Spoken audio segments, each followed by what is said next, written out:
In the verdant kingdom of Boeotia, where the winds swept across golden fields and gods still whispered in mortal ears, there reigned a man named Athamas, a mortal king, who had once married the divine. His wife was Nephele, a cloud nymph, a daughter of the air itself, her presence ethereal and luminous, like mist at dawn. She bore him 2 children, a strong and kind-hearted son named Phrixos, and a gentle daughter named Helle, whose laughter seemed to echo the breeze that carried her mother's name. For a time all was well. The kingdom flourished under their rule, and the family lived in peace, bathed in the quiet blessing of Olympus. But the harmony did not last. King Athamas, drawn to earthly desire, turned his heart away from Nephele. He fell in love with a mortal woman, Ino, a cunning and ambitious princess, and made her his new queen. Nephele, betrayed and sorrowful, vanished back into the sky, leaving her children behind in a court that would soon grow cold. Ino, beautiful yet burning with envy, saw in Phrixos and Helle not children, but rivals.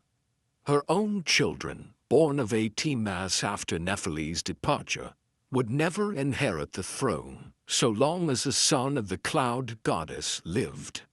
And so resentment bloomed into hatred. But Ino's cruelty was not mindless.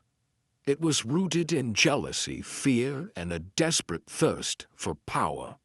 She envied Nephele, divine, unforgettable, the first wife. How could a mortal like Ino compete with a goddess whose blood ran through the veins of her children? She feared Phrixos, whose royal birthright cast a shadow over her own sons. If Phrixos lived, he would one day wear the crown. Ino and her children would be nothing. And she feared losing control. For in ancient Greece, succession was sacred. To ensure her future, Ino knew the children of Nephele had to die.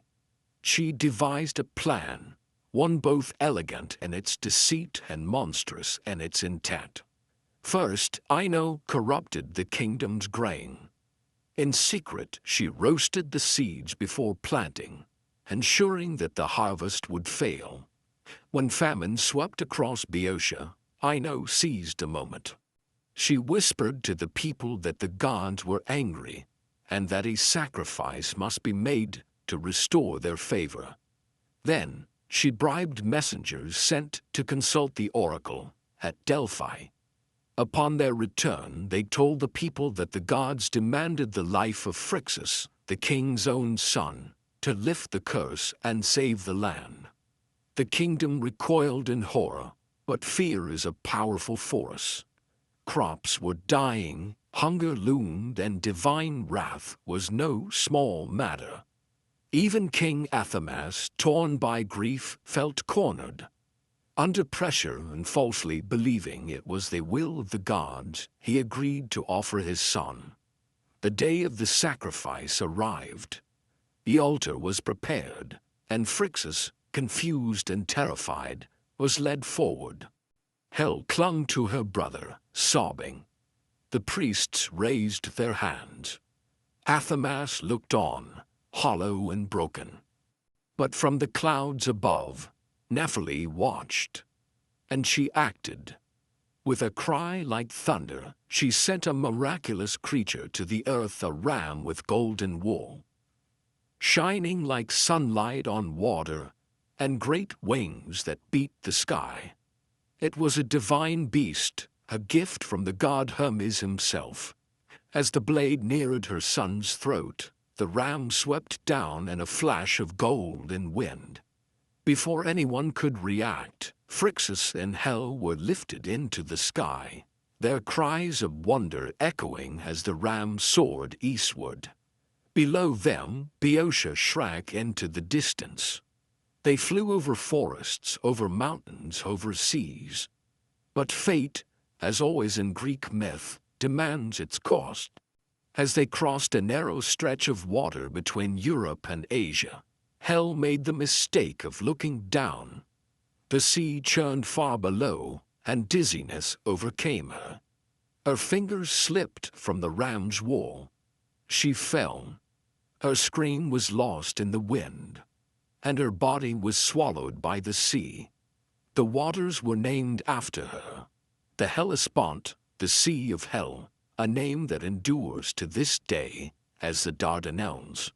Phrixos cried out in anguish but could not stop. The ram, obeying the will of the gods, carried him onward across the Black Sea, to a distant and mysterious land, Colchis, at the edge of the known world.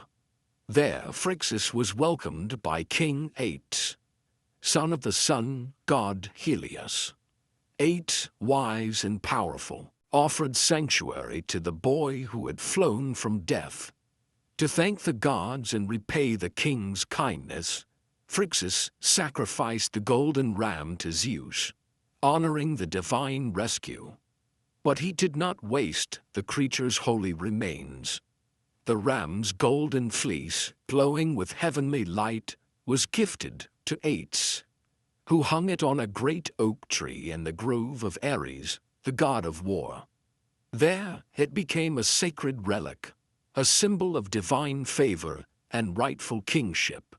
To protect it, Ates set a dragon, a monstrous serpent that never slept, to guard it forever. And so the fleece became more than an object.